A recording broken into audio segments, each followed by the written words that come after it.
परमात्मा सभी को एक ही मिट्टी से बनाता है। बस फर्क इतना है कि कोई बाहर से खूबसूरत होता है तो कोई भीतर से। स्वागत है आप सभी का प्रेरणा की कहानी में फिर एक नई कहानी के साथ। एक गांव में एक बूढ़ा चोर रहता था। उसने अपने बेटे को भी चोरी की विद्या सिखाकर चोरी में निपुण कर दिया था।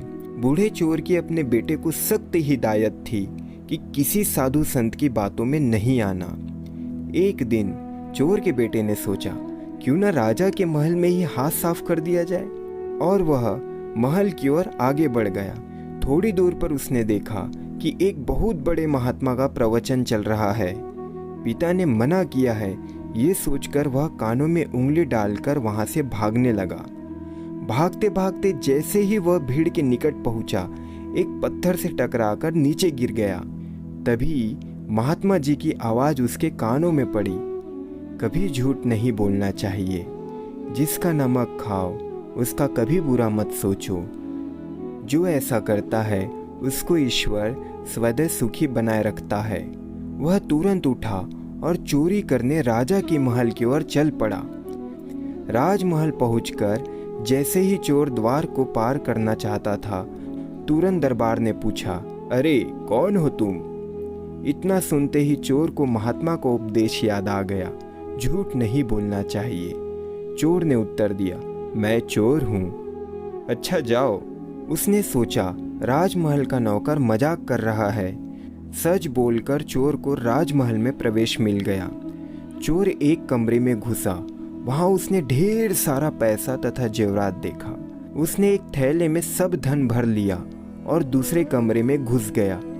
वहां अनेक प्रकार का भोजन रखा था। वह खाना खाने लगा। खाना खाने के बाद वह थैला उठाकर चलने लगा कि तभी फिर महात्मा का उपदेश याद आया, जिसका नमक खाओ उसका बुरा मत सोचो।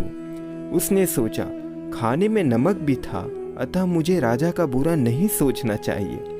इतना सोचकर वह वापस चल पड़ा। पहरेदार ने फिर पूछा, क्या हुआ, चोरी क्यों नहीं की?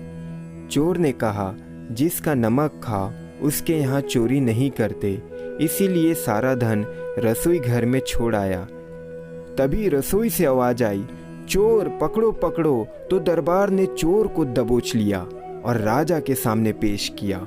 पूछने पर राजा के सामने चोर ने कहा, मैं तो सत्य कहा महाराज कि मैं चोर हूँ, किंतु मैं आपका भोजन खा लिया और जिसका नमक खाते हैं वहाँ चोरी नहीं की जाती, अतः मैं धन छोड़कर भाग रहा था। चोर के उत्तर से राजा बहुत प्रसन्न हुआ और उसने अपने यहाँ नौकरी दे दी।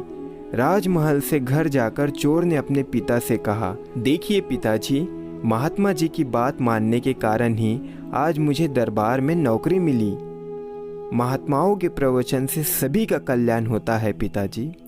परमात्मा के राह पर चलने से हर मानव अपने आप के कर्मों को इसी जीवन में सुधार कर अच्छे कर्म कर सकते हैं, और हजारों झूठ बोलने से बेहतर विकल्प है एक सच कहना।